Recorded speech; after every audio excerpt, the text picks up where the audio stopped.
Welcome to NIACC Rewind. I'm Sports Information Director Kirk Hardcastle. Let's take a look back at last week's action in NIACC athletics. The NIACC soccer team picked up its first win of the season at home Saturday with a 4-1 victory over Minnesota International University. The Trojans trailed 1-0 but rallied for 4 straight goals, including 2 from Nako Ahmad, to improve their record to 1-2 overall. The Trojans returned to action this Saturday in an NIACC AC match at Iowa Lakes. The NIACC men's and women's cross-country teams did not run this past weekend, but both teams climbed into the national ratings. The NIACC men are ranked 6th in the initial NJCAA poll, and the NIACC women are ranked number 11. The Trojan cross-country teams returned to action Saturday at the Les Duke Invitational in Grinnell. The NIACC volleyball team went 3-1 at the RCTC tournament last weekend. The Lady Trojans picked up wins over Western Technical College, Riverland Community College, and Minnesota West Community College. NIACC, which is 7-4 overall, returns to action at home Wednesday in an ICCAC match against Southeastern. Match time is set for 7 p.m. in the NIACC gym. We'll be back to visit with NIACC volleyball coach Chris Brandt after a few highlights from Saturday's soccer match and a few comments from soccer coach Jonathan Platt.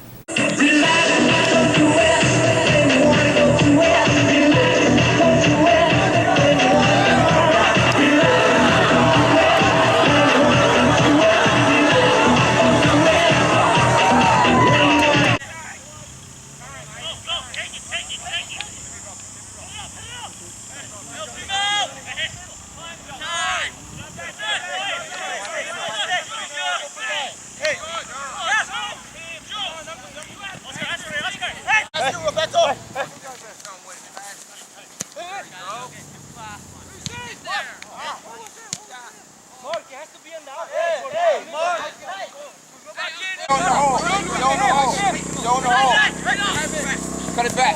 Go!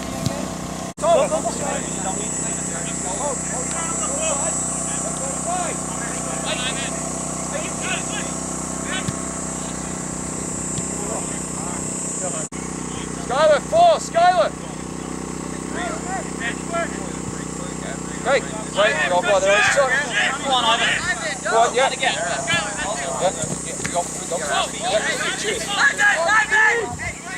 Go on, get it. Let's do it. How do you feel you guys responded after? Well, congrats on the win. We're here with NIACC soccer coach Jonathan Platt.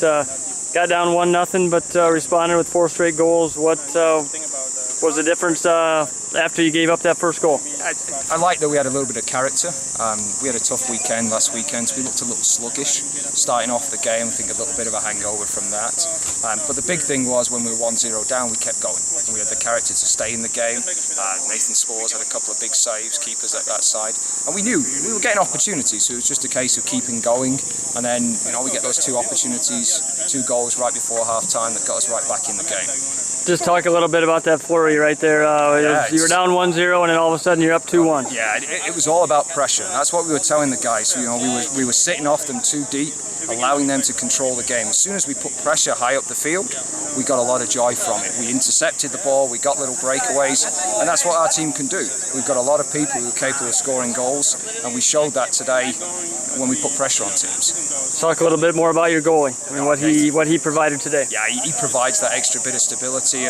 We could have easily gone 3-4 down without him. He's made a couple of great saves for us, but he's got that authority at the back there. He talks, and he's going to be a huge asset through this season. And then a little bit about Nako. He scored 2 for you. He's pretty explosive. Yeah, he absolutely is. And the thing with him is he can run all day. He's got great pace, and he's always going to score scare defences. So even 89th minute, he's still running. He's still got that ability to run past people, and it was a great finish to kill the game off. So you see an improvement in your team from last weekend to today? Absolutely. The big thing today was all about character, discipline and character to keep going when we had a little bit of adversity, and that's going to lead us well into the conference season. And then playing in the heat, your depth, it wasn't easy today. Yeah, we had a couple of people come out very early with injuries, reoccurrences, little knocks. So, obviously been an exhibition in that sense. We wanted to make sure they were okay, so we pulled them out early. But yeah, it left us a little thin on the bench, but the big thing is just getting ready for Saturday. So it was a good opportunity for people to get some extra minutes that perhaps wouldn't necessarily have started the game. It's always nice to get that first mark in the W column. Yeah, absolutely, and especially at home as well. We had a good number of people out to watch us. and so it was nice to win, and not only win fairly convincingly in the end.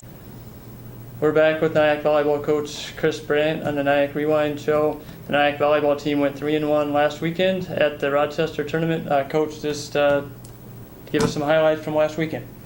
Last weekend we had a lot of fun. We played with another new lineup, and that's kind of something that we do early in the season anyway, but we have a couple of injuries that we need to just baby right now so that it doesn't become a season-ending injury, and so that gives us opportunities to play around with some lineup changes and putting people in places that they aren't normally used to playing. And one of those, Sydney Cheddar was usually a middle hitter, and she was able to swing on the right side for us, and she did a phenomenal job. And as an incoming freshman, this Division II volleyball is really new and stuff, and having her move to the right side was really nice to allow her to focus on a fewer number of concepts instead of everything that a middle hitter has to at this level.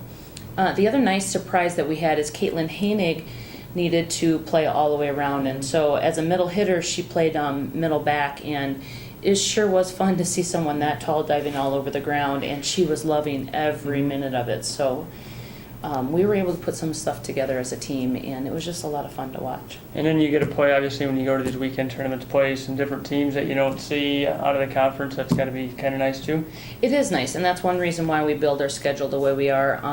As much as I want to play our conference schedule and those teams, it really is nice to give them a little bit of variety and see what other parts of the country, even, Minnesota is quite a different volleyball area, and to see what they have and to be able to make some fun changes and mess around.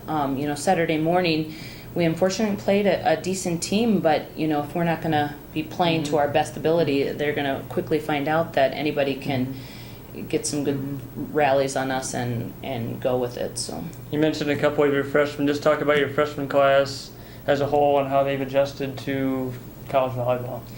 I think our freshmen have really adjusted well. We started with our scrimmage at Madison, Wisconsin, and, first of all, it was a long bus ride, and some of them, depending on their conference, their long bus ride is 45 minutes, not 5 hours.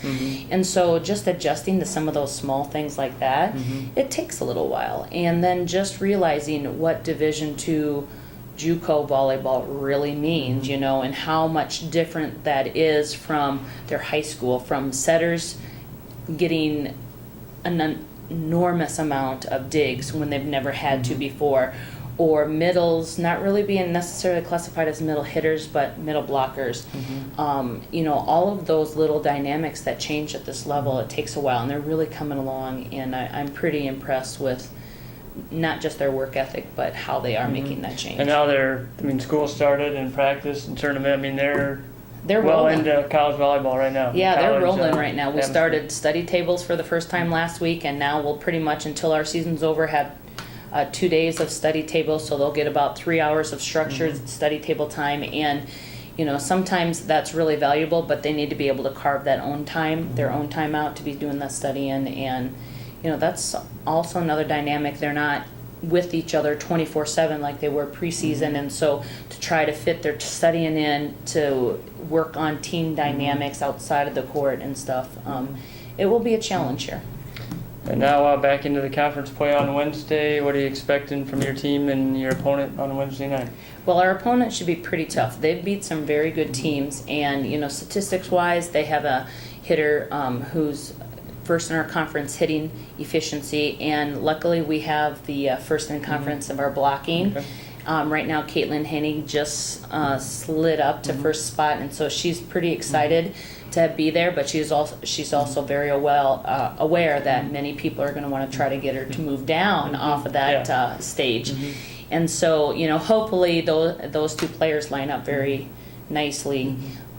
They're going to be a very tough team, and I think we're at the point in our program now that we are really looking forward to playing those challenging matches, and I'm looking for a good fight. And judging by the first 2 home matches, it's been a pretty big crowd. The students have been kind of into it, and it'd be nice to see a good following on Wednesday. The fans have been phenomenal. It is so much fun, and obviously, as a coach, I have to focus on the game and stuff, but it sure is nice to look beyond the court and see that sea of just excitement and parents and friends and our student body is just wonderful. And so I really hope that, we can perform well for our people. All right, there's this week's edition of the NIACC Rewind.